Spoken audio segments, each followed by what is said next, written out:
It's a quiet night in one of Manhattan's most expensive restaurants. The place is filled with soft music, clinking glasses, and people who speak in low, polished voices. Everything is perfectly in place: white tablecloths, tall candles, gold accents. No one here expects to be surprised. That's why the room freezes when it happens. At one of the corner tables, a boy stands up slowly. His name is Lucas Montgomery. He's just 10 years old, with soft brown hair and nervous hands. Both his legs are locked in metal braces, and his steps are slow and stiff. Most people in the room don't even notice him at first. But then he reaches out his hand, not to his father, not to someone from his table, but to one of the waitresses. Her name is Diana Johnson. She's the only black waitress in the entire restaurant.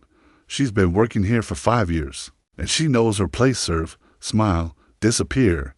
But tonight, something different happens. Lucas holds out his hand and, without a word, invites her to dance. The music is still playing. A soft piano melody fills the air, but everything else goes silent.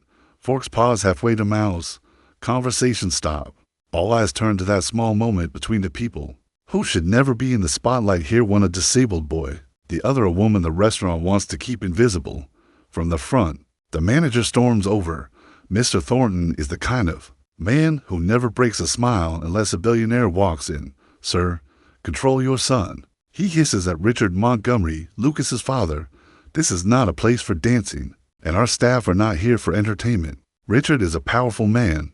His last name is on buildings, banks, and foundations. Tonight is the first time he's taken Lucas out to dinner since the car accident that damaged his son's legs. He didn't expect this. His face tightens. "Lucas, sit down," he says, voice low but sharp. But Diana doesn't move away. She looks at the manager, then at Lucas, then at Richard. She slowly unties her apron and lays it down on a tray beside her. "My shift is over," she says calmly. Then she turns back to the boy, smiles, and gently takes his hand. "I can't dance in an apron." The room holds its breath. Lucas takes a slow, dragging step forward. The metal of his braces scrapes against the floor. It's not smooth. It's not graceful. But Diana doesn't rush him. She just walks at his speed, letting him lead. Her steps are light, her expression soft, her eyes never leaving his. People at the nearby tables whisper, "She's getting fired tomorrow," one woman says, not even trying to whisper quietly. But Diana keeps going, and so does Lucas, just 3 small steps. But they feel like something much bigger. Richard doesn't say anything. He watches. Something in his face changes, not anger, not pride, something more like confusion, maybe even pain. He sees his son, really sees him for the first time in a long while. And maybe, just maybe, he remembers his wife, the way she used to dance with Lucas in the living room before she passed away. "It's not about being perfect," she used to say. "It's about being connected." When the music fades, Diana leads Lucas back to his table. She kneels slightly and says, "Thank you for asking me out." She says it like it's the most normal thing in the world, like she's talking to a grown man. "It was an honor." As she turns to leave, Richard speaks. "Wait." His voice doesn't sound the same. It's quieter, slower, like he's trying to hold something back. "What's your full name?" he asks. "Diana Johnson," she replies. He nods, says her name again, like he wants to remember it, then reaches into his jacket and pulls out a business card. He holds it out to her. "My office, tomorrow, 10 a.m. Diana takes the card. Her face doesn't change, but her hand shakes just a little. Lucas looks up at his father. "Why did you do that?" he asks softly. Richard doesn't answer, and no one else says a word. Asterisk the next morning. Diana stands in front of Montgomery Tower, a building made of glass and stone that seems to stretch into the clouds. She's wearing her best outfit, a navy skirt and a white blouse she bought on sale. Her shoes are clean, but a little worn. The people walking in and out of the tower look like they stepped out of magazines. Their suits cost more than her monthly rent. Still, Diana walks in with her head high at the front desk. She says clearly, "Diana Johnson to see Mr. Montgomery." The receptionist gives her a long look, then calls someone without a smile. 18th floor, "Miss Winters will meet you in the elevator." Diana holds her purse close. She's not scared. She's been through worse. But she knows she's entering a world that doesn't usually welcome people like her. Miss Winters, Richard's assistant, meets her at the elevator. She's in her 40s, perfectly dressed, and clearly knows how to size someone up without much small talk. She leads Diana through shiny halls where people stop to stare because a black woman being walked through the executive offices is rare. When they're alone in a waiting area, Winter speaks up. "He had you fired, didn't he?" Diana doesn't answer. "It happens. People like you lose jobs when powerful men make one call." Diana turns to her calmly. "People like me, and where exactly is our place supposed to be?" Winters doesn't reply. Her phone rings. "He'll see you now." Richard Montgomery's office is massive. Floor-to-ceiling windows show the whole city. He's standing with his back turned, looking out like it all belongs to him. When he turns to face her, his expression is hard to read. "Miss Johnson," he says, "thank you for coming." He points to a chair. "Please." The silence that follows is long and heavy. Diana knows what this is. It's the kind of silence powerful people use to make others feel small. But she just waits, calm, steady. Finally, Richard speaks. "Do you have a background?" Diana raises an eyebrow. "Excuse me, education," he says. "College." She doesn't look away. "Bachelor's degree in child development. NYU. Started a master's in special education, but couldn't finish." There's a flicker of something in Richard's face. Maybe surprise, maybe respect. "And you work as a waitress?" "I work 3 jobs," Diana replies. "The restaurant, a bookstore on weekends, and I tutor when I can get students." Richard walks over to the table, picks up a folder, and opens it. "I did some digging," he says. "I wanted to know who danced with my son." Inside are photos of a small community center. Kids dancing, smiling. One of the papers reads, "Freedom Steps, co-founded by Diana Johnson." Diana sits up a little straighter. "My sister and I started it 6 years ago. It's a dance program for kids with physical disabilities." Richard flips through the pages, and now it's about to shut down. "No funding." She shrugs. "I didn't come here asking for money." "Then why did you come?" "You invited me." He gives a short, dry laugh. "Fair enough. Then, something unexpected. I want you to work for me," he says. Diana blinks. "As a waitress in your house?" "No," he replies quickly. "As a companion for Lucas." He says his son's name softly, like it still hurts. He talks about the best doctors, therapists, and programs, but none of them made Lucas smile.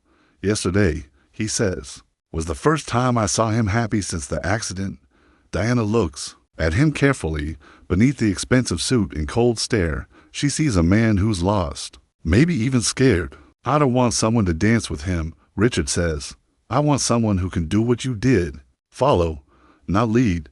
She listens, then stands up. "No." Richard looks stunned. He's not used to hearing that word.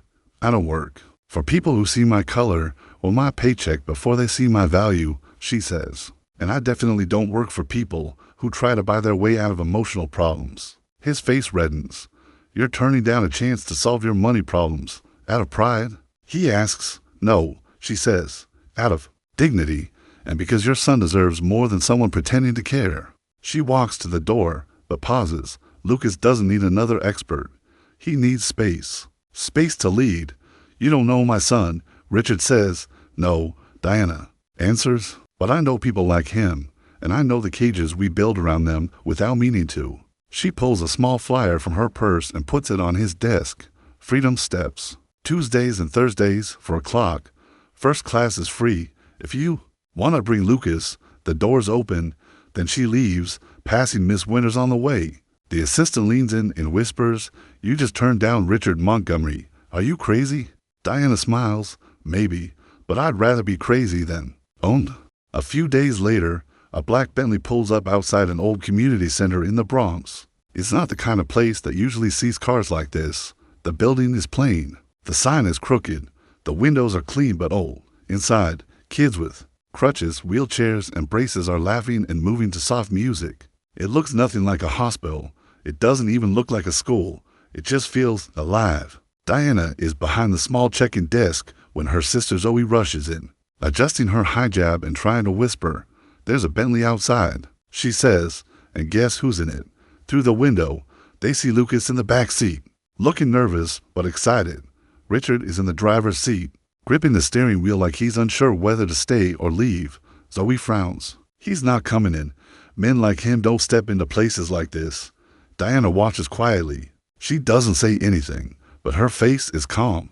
She remembers the way Lucas looked during their dance, the way he smiled. Don't underestimate a determined kid, she finally says. Then something surprising happens. Lucas opens the door and gets out slowly. He adjusts his braces. A moment later, Richard gets out too. He's wearing casual clothes trying to blend in, but he still looks out of place. He walks beside Lucas, but a little behind him, not leading, just following inside. Diana walks up to greet them. "Welcome, Mr. Montgomery," she says politely. "Hi, Lucas." Lucas looks around, wide-eyed. Kids are spinning in wheelchairs. Others are crawling, bouncing, dancing, or just trying to find their own way of moving to the beat. To someone like Richard, it probably looks messy. "Is this therapy?" he asks, frowning. "There's structure," Diana says, "but maybe not the kind you're used to." She kneels beside Lucas. "Would you like to join the group?" Lucas nods. He turns to his father. Unsure. Richard hesitates, then gives a tight smile. "Go ahead. I'll be right here." Zoe walks up and offers Richard a chair. "The first day is always the hardest," she says softly, "for the parents, not the kids." Richard tries to explain. "I hired the best specialists, real ones, medical ones." Zoe's voice is kind but firm. "And how has that worked for Lucas so far?" The door opens again. An older woman walks in, leaning on a cane.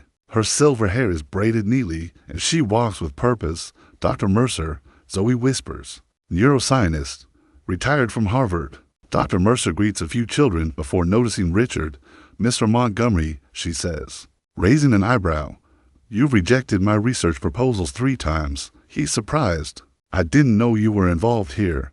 I run the research side of this program," she says. "We're studying how letting children move freely, without constant direction, changes their brain's ability to grow and heal." Richard looks even more confused. "I thought this was just the dance class." Diana walks back over. "Freedom. Steps is more than that. It's a pilot program, a different way to help kids move, think, and lead. We combine movement with science." Richard stares at her. "Then why were you working as a waitress?" "Because programs like this don't get funding," Diana says. "And because when people like you said no, I still had to pay rent." A pause. "You were part of those proposals?" he asks. "I was the co-author," Dr. Mercer says. "Diana had to leave school to take care of her sister, but her ideas are brilliant." Richard turns to Diana slowly. "You knew who I was at the restaurant, didn't you?" "I knew the moment you walked in," she says. "But when Lucas stood up, that wasn't planned. That was him choosing. I just followed." Before Richard can respond, the studio doors open and a small group of local reporters walk in. Cameras flash. Richard tenses. "What's going on?" Zoe shows him a newspaper article. "New breakthrough in rehabilitation for kids. We published our first research today," she says. "We invited the press." Richard's voice turns cold. "So you used my son as a public stunt?" Diana steps in quickly. "No. I used the moment he created to show something bigger. You didn't answer our calls. You didn't read our proposals. But Lucas opened the door. I just didn't let it close." He shakes his head. "You planned this." "I plan to fight for this place," she says, "not for attention for the kids." Suddenly, someone shouts from the studio. It's Lucas. They rush in. Lucas is in the center of the room, surrounded by kids. The music has stopped. Everyone is quiet. He's taken off one of his braces. He's trying to balance on just one support. Richard moves to help, but Diana gently grabs his arm. "Wait. Watch." Lucas breathes slowly, focused. Then, step by step, he moves forward wobbly, shaky, but without help, for the first time since the accident. He's standing mostly on his own. The room bursts into cheers. Cameras flash again. Richard's face changes. Not the businessman, not the tough father, just a man watching his son take a step no one believed was possible. Diana leans in. "That's why we're here. It's not about perfect steps. It's about first steps on their own." As the cheering fades and people begin clapping for Lucas's small but powerful step, Richard steps back from the crowd. His face is still, but his mind is spinning. Around him, the kids are celebrating. The music slowly returns, and the cameras keep flashing. But all he can think about is how this moment came to be and how little control he had over it. He turns to Diana, voice low and tense. You planned this. She doesn't argue. Not the dance. She says, Lucas did that on his own. But everything after? Yes. I saw a chance and I took it. Richard stares at her like he's seeing someone he underestimated. You invited the press. You waited until the research was published. You brought me here on purpose. She nods. You turned down our proposals 3 times. You ignored our calls. If I had sent another email, you would have deleted it. But you listened to your son. And I followed him. Not you. His jaw tightens. You used him. I followed him, she says again. Firmer this time. That's the difference. Behind them, Dr. Mercer is talking to a small group of reporters about the science behind the program. Zoe hands one of them a printed report, pointing to the photos of kids making progress. Richard watches from the side, clearly uncomfortable. This isn't his world. He's not used to being in the background. He's not used to not being in charge. Diana walks into a quieter room. Down the hall, the walls are lined with photos of smiling kids, each one with small notes beneath it.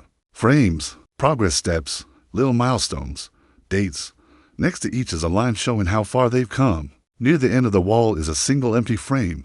What's that for? Richard asks. Our future. Diana answers. A full center. Bigger than this one.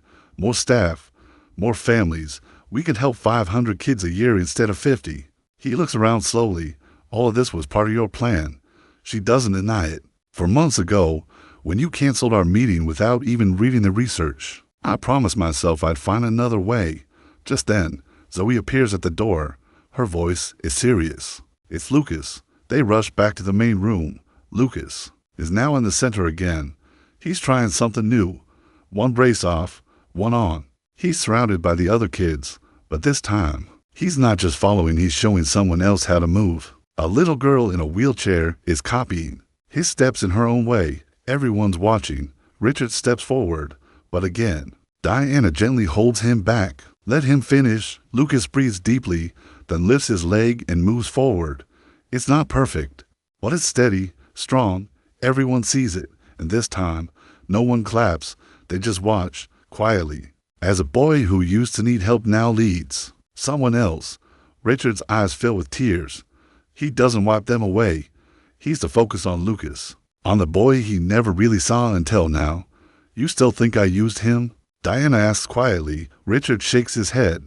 No, I think I was the one trying to control everything, and it never worked. She looks at him and says softly, that's what this place is about. Letting go of control, giving them the space to figure things out themselves.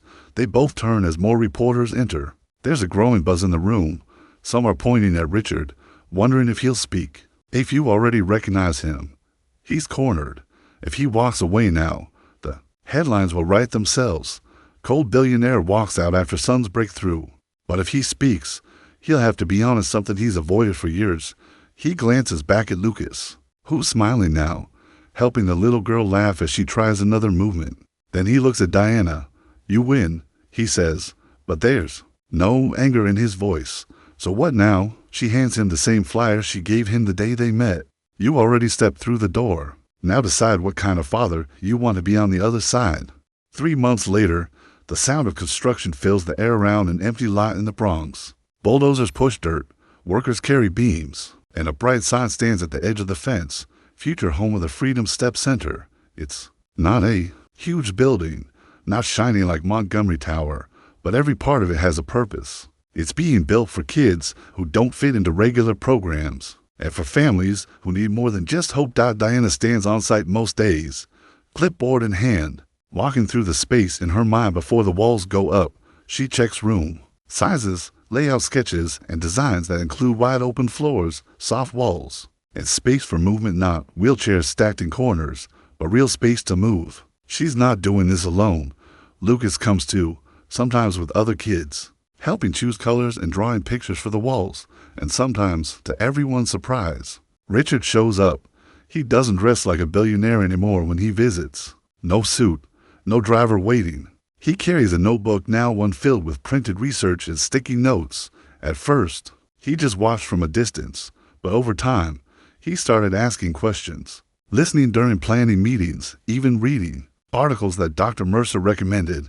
It's still awkward, sometimes. He doesn't always know how to talk to the other parents or volunteers, but he shows up, and that matters.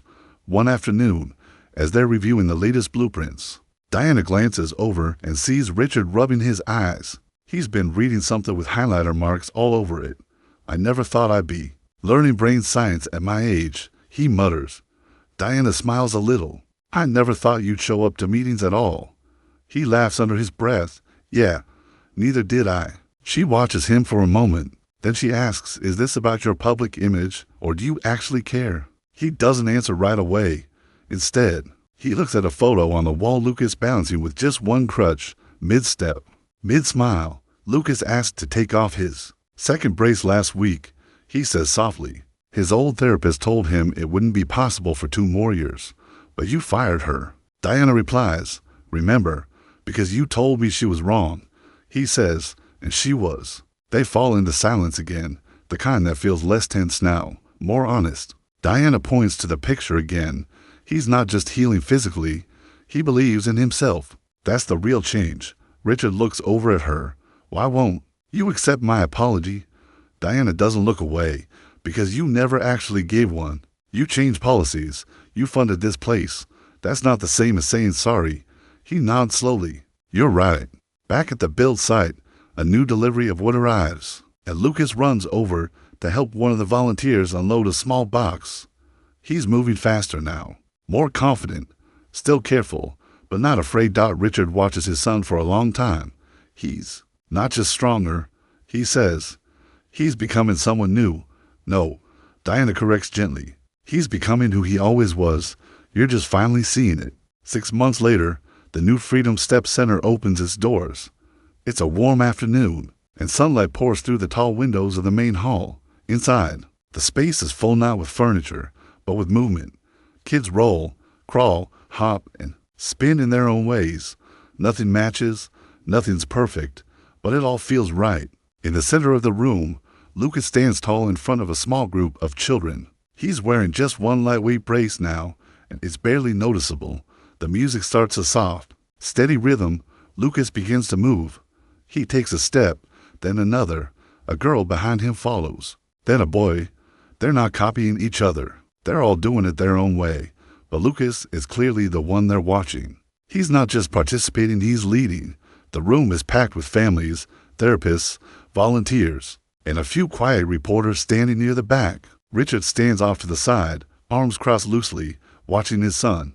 He doesn't speak. He doesn't interrupt. And for the first time, he doesn't look like he's checking his phone or thinking about his schedule. He's just there, fully there. Diana walks over to stand beside him. She doesn't say anything at first, just watches. Then she says, softly, he doesn't need you to hold him anymore. Richard nods, but he still needs me to be here. She looks at him, surprised by the honesty in his voice. That's the difference, he says. I get that now. A reporter walks up with a small recorder in hand. Mr. Montgomery, she says, how does it feel to see your son like this today? He pauses. His eyes are still on Lucas, who's now helping a younger boy who's struggling to stay balanced. Richard thinks for a second, then says, proud, not just of what he's overcome, but of what he's giving to others. And what's been the biggest lesson for you through all of this? Richard finally looks at her, but his voice stays steady. That real leaders aren't the ones who always know what to do. Sometimes, they're the ones who are smart enough to follow when someone else shows them a better way. As Lucas finishes the routine, the crowd claps not loudly, but warmly. No one cheers wildly. No one makes a big show. It's not about applause. It's about a feeling in the room that's hard to explain, a quiet kind of pride, a shared understanding. Diana watches Lucas and then looks around at everything they've built together. But in their own ways, it didn't come from money. It didn't come from power. It started with a small step on a restaurant floor and someone willing to say yes. 1 year later, the Freedom Steps program has grown far beyond the small community center where it all began. 3 new locations have opened in different cities. Each one has wide halls, open floors, and walls covered in drawings made by the kids themselves. The rules are still the same. No uniforms, no strict lines, no pressure to move a certain way. Just space, music, and trust. Diana has become more than just the woman who started the program. She now speaks at hospitals and universities, sharing how movement and freedom can do what therapy alone sometimes can't. She doesn't like the attention, but she shows up because the message matters. People listen, and slowly, other programs start to change too. She also received an award, Pediatric Rehabilitation Innovation of the Year. The name sounds fancy, but to her, it's just proof that what they're doing is real, that it works. She keeps the certificate in a folder, not on a wall. What matters most to her is what happens inside the center every day. Lucas is now in regular school. He still uses a cane on some days, but most of the time he doesn't need it. He walks with a quiet kind of strength, not fast or perfect, but steady. He's also become a voice for other kids, speaking at events, telling his story, encouraging children who are still figuring out how to move on their own. He tells them the truth. You don't have to move like anyone else. You just have to move like you. And Richard, he's not the same man he was that night in the restaurant. He still runs his company, still makes deals, but he shows up here, too, not for cameras, not for headlines, just to sit in the back and watch the work unfold. Sometimes he brings lunch for the staff. Sometimes he asks real questions and listens, even when the answers make him uncomfortable. He and Diana still disagree sometimes. She's not afraid to speak her mind, and he doesn't always know how to let go of control. But now, when he doesn't understand something, he asks. When he's wrong, he says so. And when he sees Lucas doing something new, something he once thought was impossible, he doesn't try to take credit. He just watches and smiles. The program's reach is growing. Hospitals start to copy the model. More children, hundreds of them, are given the chance to move at their own pace. Families who felt helpless now have a place to go. It's not just about dancing. It's about being seen, being trusted, being allowed to lead. All of it came from one moment. A child who wanted to dance, a woman who said yes, and a man who finally stopped long enough to listen. Sometimes the biggest changes in life don't start with a big plan. They begin with something small, a child standing up, a hand reaching out, a quiet choice made in a loud room. That's how this all started. A boy in metal braces asked to dance. A woman who had every reason to say no said yes. And a man used to power and control had to stop and watch something he didn't understand. This wasn't a story about saving anyone. It wasn't about heroes or villains. It was about seeing people fully. A child who wanted to lead. A father who needed to learn how to follow. A woman who never lost sight of her purpose, even when no one gave her a chance. Richard Montgomery had money, buildings, influence, but none of that could teach him what his son and a waitress showed him in a matter of minutes. Diana didn't raise her voice. She didn't demand attention. She just listened. And when the moment came, she followed the child, not the rules, not the fear, not the judgment.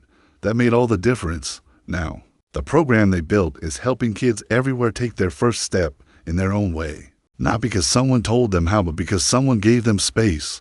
Not because someone pushed them, but because someone waited. It's easy to think that real change needs to be loud, fast, or full of power. But maybe the most lasting change comes from moments of quiet courage, saying yes when it's risky, holding back when it's not your turn to lead, believing in someone before they've proven anything to anyone else. This story reminds us that you don't need to be rich to make an impact. You don't need to be famous to start something that matters. Sometimes, all it takes is doing the right thing when no one expects you to. And sometimes, the right thing starts with simply saying, I'll follow your lead.